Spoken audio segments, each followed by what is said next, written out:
हर कोई अपनी बेटी के बारे में बात करता है। बेटे को फॉर ग्रांटेड लिया जाता है। सभी कहते हैं ओहो उसकी बेटी तो बहुत अच्छी है, वो तो माँ की बहुत हेल्प करती है। पर ये तो उस माँ से पूछो और उस बेटे से पूछो जिसकी कोई बेटी नहीं होती। तो आपको क्या लगता है कि जो बेटे होते हैं वो इतने इंडिफरेंट होते हैं? बिल्कुल भी नहीं। जो माँ होती है ना, जब उसके घर में मेहमान आते हैं तो फटाफट से वो पूछती है कि चाय, कॉफ़ी, ठंडा, जूस, सब कोला क्या लेंगे? तो अभी वो पूछ ही रही होती है, तो बेटा चुपचाप बिना जताए फटाफट से जाता है, ट्रे निकालता है, वहाँ पे 4 ग्लास रखता है, जितने भी लोग होते हैं, और उसमें फटाफट से सबसे पहले ठंडा पानी लेके आता है। और इससे पहले माँ किचन में पहुँचे और आगे कि क्या सर्व करना है सोचे, तब तक वो पानी पिला देता है। जब बहुत सारे लोगों का खाना होता है, तो अगर बेटे को कुछ ना भी करना आता हो, तो वो इतना ज़रूर करता है कि वो टेबल ले कर देता है। वो अपने माँ के लिए जितनी बोल्स वगैरह सब पे अच्छे से उसको क्लीन करके, टेबल अच्छे से लगा के, और वो ये भी नहीं पूछता कि मम्मा मैं हेल्प करूँ या नहीं हेल्प करूँ।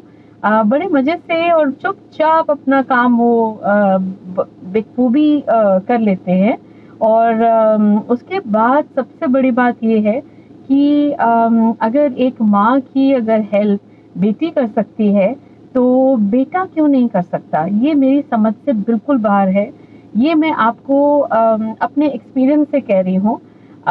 कोई फ्रेंड सर्कल का हो, कोई रिश्तेदार हो, जब वो देखता है कि एक बेटा अपनी माँ की इतनी मदद कर रहा है, तो वो बेटे को बोलते हैं, नहीं नहीं, तू तो लड़का है, तू तो बेटा है, तुझे ये सब करने की जरूरत नहीं है। पर बेटा जो होता है इस कान से सुनता है और इस कान से बाहर निकाल देता है। ना तो वो रिएक्ट करता है, ना वो आगे से कोई जवाब देता है। ये संस्कारों का खेल है, बस संस्कारों का खेल है। उसी समय वो बच्चा फटाफट से किचन में अगर कोई जैसे चिकन है या राजमा है, और अगर वो बोल खाली हो रहा है, जल्दी से वो किचन तक पहुंचाएगा।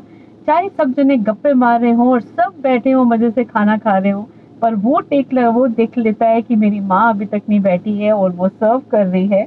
और उसके बाद वो कोशिश करता है अपनी माँ को बिठाने के लिए, फिर माँ भी बहुत जिद्दी है क्योंकि माँ होस्ट होती है, और उसका वो बहुत प्यार से, ये नहीं कि उसकी मजबूरी है, पर प्यार से सबको सर्व करती है।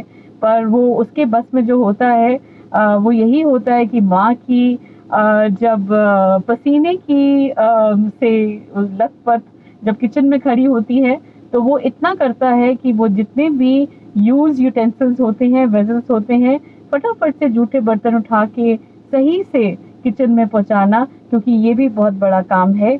लोग ऐसे ऐसे करके देख रहे होते हैं और उस पे भी नुक्ताचीनी कर रहे होते हैं कि अरे आजा ना, आजा बच्चे, तू बैठ ना, आजा बच्चे। उठेगा कोई नहीं, पर सब बोलेंगे तू मत कर, माँ कर रही है, एक लेडी कर रही है, वो किसी को नहीं दिखेगा, उसके बारे में कोई कुछ नहीं कहेगा। पर बेटा अगर माँ की हेल्प कर रहा है तो बहुत चुभता है। क्यों भाई? सिर्फ बेटी हेल्प कर सकती है, सिर्फ बहू हेल्प कर सकती है, बेटा क्यों नहीं हेल्प कर सकता? और उसके बाद सबसे बड़ी बात, आई होप आप बहुत सारी बातों में ये रिलेट कर पाएंगे कि उनको मालूम है वो क्यों रोकने की कोशिश करते हैं एक बेटे को कि माँ की हेल्प मत कर, या ये तेरा काम नहीं है। क्योंकि दिलो दिल में वो चाहते हैं कि उनका बेटा भी वैसा हो, पर वो नहीं होता, तो वो गलती किसकी है? वो एक माँ की गलती है। माँ को समझाना चाहिए, क्योंकि बच्चे जो होते हैं बाहर जॉब करने जाते हैं, पढ़ने के लिए बाहर जाते हैं, हॉस्टल में रहते हैं, और वो फिर निर्भर किसी के ऊपर डिपेंड करना स्टार्ट कर देते हैं। फिर उनको हर चीज़ के लिए कोई चाहिए, और फिर बार बार वो सोचते कि हमें कुछ आता होता, और माँ बेचारी बार बार फोन करके पूछती है तुमने खाना खाया? अरे तुमने कुछ सिखाया ही नहीं, तो वो खाना कैसे खाएगा? वो तो वही खाना खाएगा ना, तेल से लथपथ जो चिकन और राजमा और चने, बेचारा वही खाएगा। अगर उसको थोड़ा सा कुछ सिखाया हो तो वो अपने आप भी सेल्फ डिपेंड हो सकता है। मैं यही कहूंगी कि बेटी की सिर्फ बात मत करो, बेटे को भी सलाम करो और उसे इस लायक बनाओ कि वो इस दुनिया को फेस कर पाए, क्योंकि किचन सिर्फ एक वुमेन की डोमेन नहीं है। आज की दौर पे अगर एक लेडी, एक लड़की, एक माँ, एक बहू, एक बेटी अगर ऑफिस संभाल सकती है तो बेटे को भी थोड़ी बहुत हेल्प जरूर करनी चाहिए। और ये काम किसका है? एक माँ का। क्या कहते हो आप इससे अग्री करते हो या नहीं? फीडबैक जरूर देना। Thank you so much.